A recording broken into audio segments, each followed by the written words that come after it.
What's up guys, Kyle here again, and today we are checking out the brand new Osiris Overdrive pedal from Frost Giant Effects. Let's do it!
Alright guys, hope you're doing great out there today. If this is your first time here at my channel, my name is Kyle. What I do is I take all sorts of awesome, high gain related guitar gear, I record it with a simple SM57 setup, I stumble over my words most of the time, and then I give you guys the unprocessed audio on your end. So if you're into E-standard thrash riffs, drop C hardcore riffs, and dudes that definitely need to get more sun, you're in the right place. Consider hitting the like button on your way out and subscribing so you don't miss any more of my stuff. Thanks! Alright guys, so today, Frost Giant Effects have unleashed the all-new Osiris pedal on the world, and I'm here to show you what it does. The Osiris is an overdrive pedal. You guys know, I love overdrive pedals. And typically when you think of an overdrive pedal, you think of something that A, cuts the low end and makes it a little bit tighter, B, adds some saturation, and C, adds a little bit of color, whether it be in the mids or somewhere else. Could be the lows or highs, because those are really your only three choices. And the vast majority of the overdrives on the market are kind of all along the same lines. Well, Frost Giant wanted to design something a little bit different with the Osiris, so what Eric over at Frost Giant Effects has done has basically made an overdrive that, to my ears, is a little bit more on the transparent side, but it has an 18-volt charge pump on the interior of the pedal, so 9-volt power supply at the tap, but you get that 18-volt charge pump, so you get more headroom.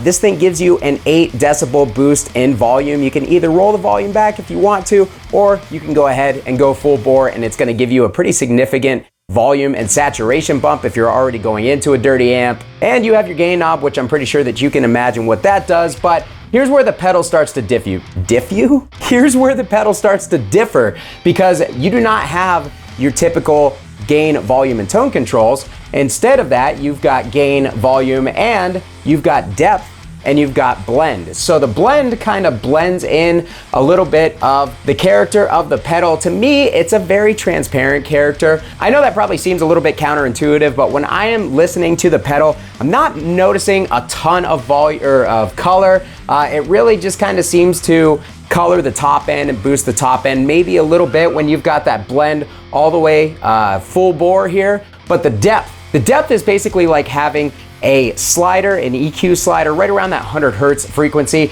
So it's really gonna give you the control over the low end that you may want depending on what you want your overdrive to do. Where I think that this thing shines is it provides a nice low end boost, which most overdrives do not. Most overdrives cut your lows. That is a general complaint that I hear with a lot of people who don't like using overdrives in front of amps, is they take out too much of their low end signal, they take out too much of the beef.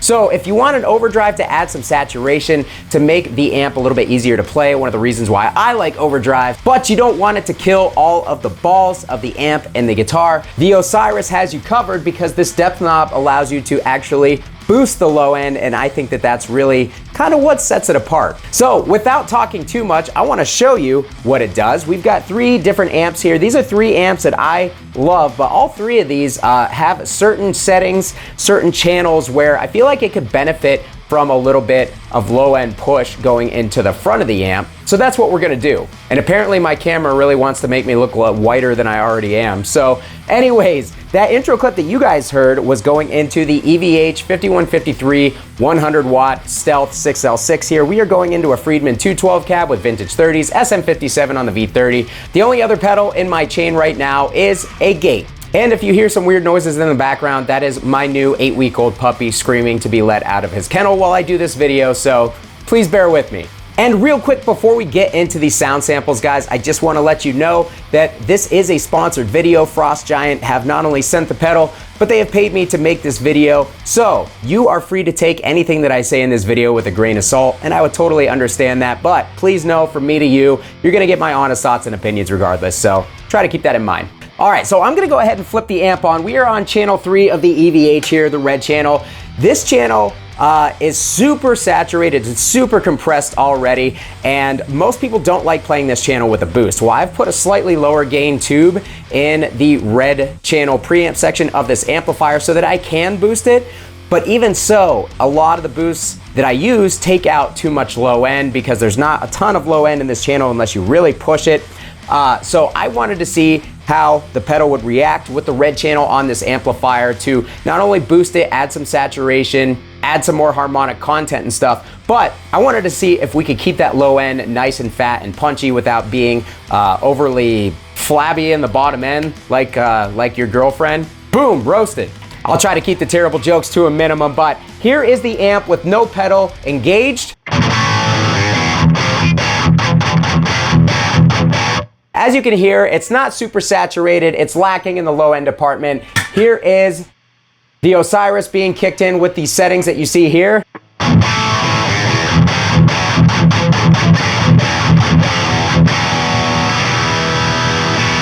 As you can see, it adds a pretty significant amount of low end on top of adding saturation, but the amp is still tight. It's not flabby.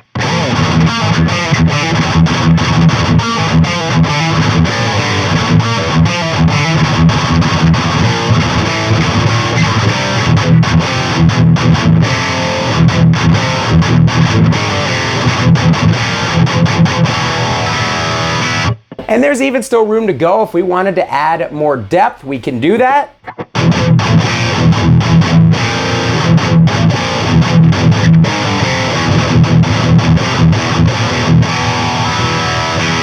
And that's not even with the depth all the way up. We've got it right here at about 2 o'clock on the dial, and things are starting to get really big and really punchy in the low end. It is starting to loosen up a little bit, so I think that's about where I would draw the line for me personally. But if you're looking to play some doomier some doomier type stuff, pushing that depth on this pedal is really gonna drive that low end into the bigger, fatter range of sounds. So if that's your thing, it is available on this pedal. And again, most overdrives are not gonna give you that. Up here, we also have the blend control. I have it full on, but what happens if we dial it down?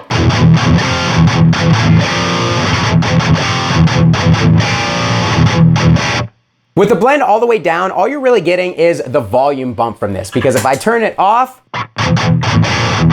as you can see, it's pretty thin, not a lot of saturation. Turn it on. So we're still getting that output bump like we would by pushing the front end with a normal overdrive. Even with the gain and the depth rolled all the way up, you're not gonna get any effect out of those with the blend turned all the way down.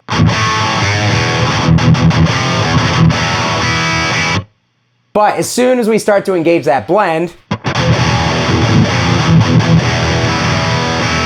yeah, now we've got a substantial difference going on. I did forget to mention too, the clipping in this is a germanium style clipping, so it's not gonna be the same as your typical tube screamer type overdrive. So let's roll that gain back down.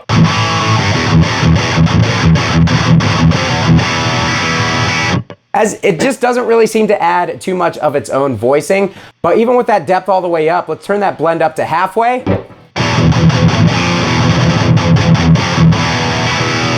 That's adding a significant punchy low end boost. That's actually pretty cool.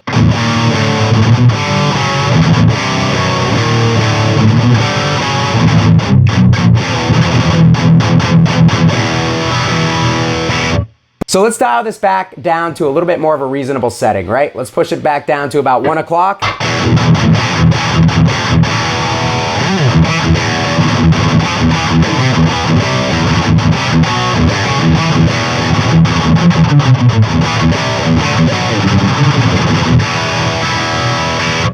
right, so yeah, that's given us a nice punchy low end. It's really not adding any mids, and it's not necessarily rolling off the highs. Again, the lows are just more forward, so it's making it seem like the high end is subdued a little bit, but overall, it's a pretty transparent sounding boost. But can it go the other way? Can we actually cut the low end on a fatter channel like the blue channel of the EVH? We're gonna give it a try.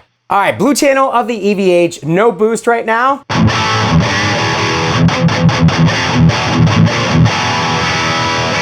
So let's go ahead, let's kick in the Osiris. What I'm gonna do though, I'm actually gonna bring that depth back a little bit, and I'm gonna bring the blend up.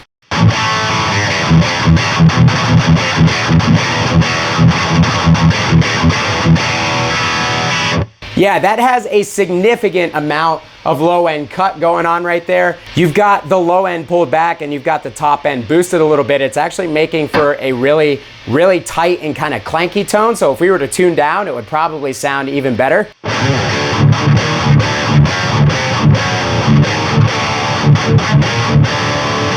Yeah, it's definitely adding a lot of that high-end clankiness the way that we have it dialed right now. Let's actually pull that blend back and see if we can kind of smooth that out a little bit. There we go. It's much less clanky like that. So yeah, I would say that the voicing of this is not as transparent as I originally said. It definitely adds. But even so, the blend control, being able to pull the blend back, it actually does a really good job of kind of removing some of that, so it sounds a little bit more neutral.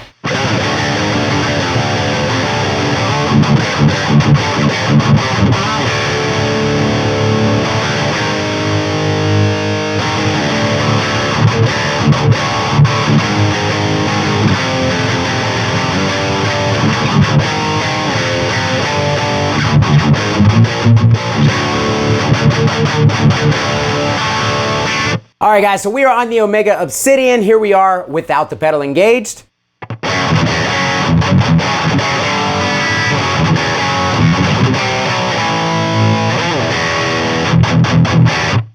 And pedal engaged.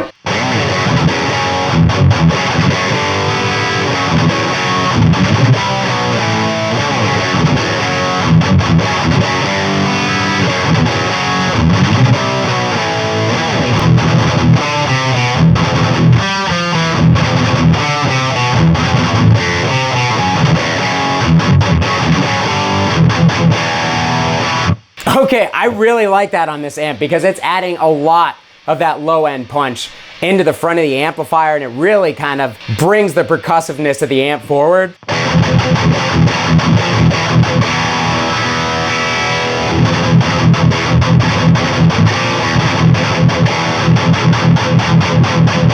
Yes, all right, like it on the Obsidian. It sounds great here. Last but not least, let's try it on the Badlander because this amp is almost infamous at this point for not having nearly as much low end as the regular rectifiers, which a lot of people find disappointing. Let's see if this pedal can kind of rectify that. All right, guys, last but certainly not least, we're on the Badlander. Here's what we got with no pedal.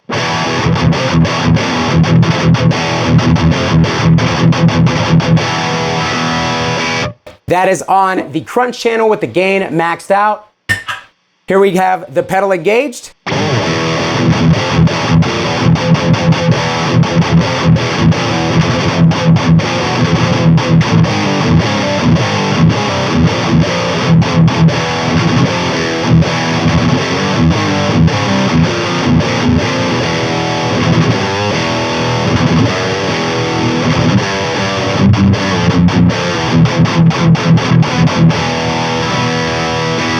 Okay, that is definitely making the low end much, much punchier. Let's turn up the blend a little bit, get a little bit more depth going. I'm gonna turn the mids up on the amp and the treble.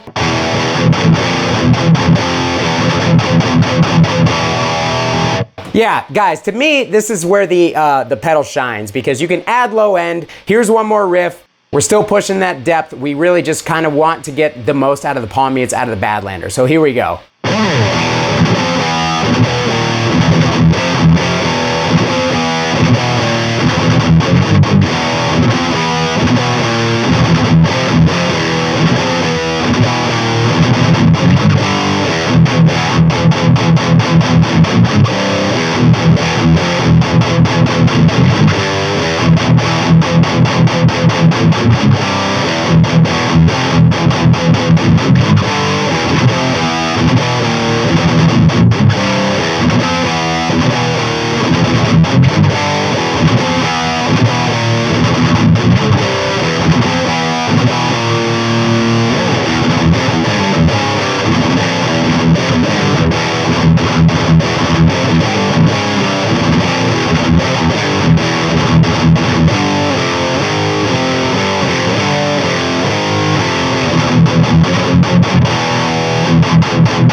Alright guys, that is going to do it for me today on the Frost Giant Osiris. What did you think about this overdrive? Of course I want to know what you guys think. Let me know down in the comments and I'll be sure to meet you guys down there to talk about it.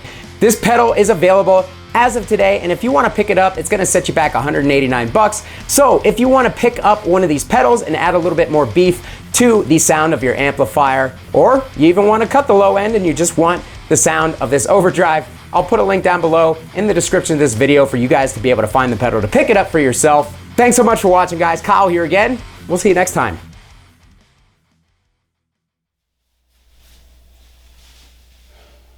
You know what this wall is missing?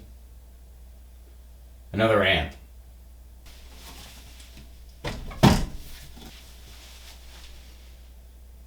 There we go.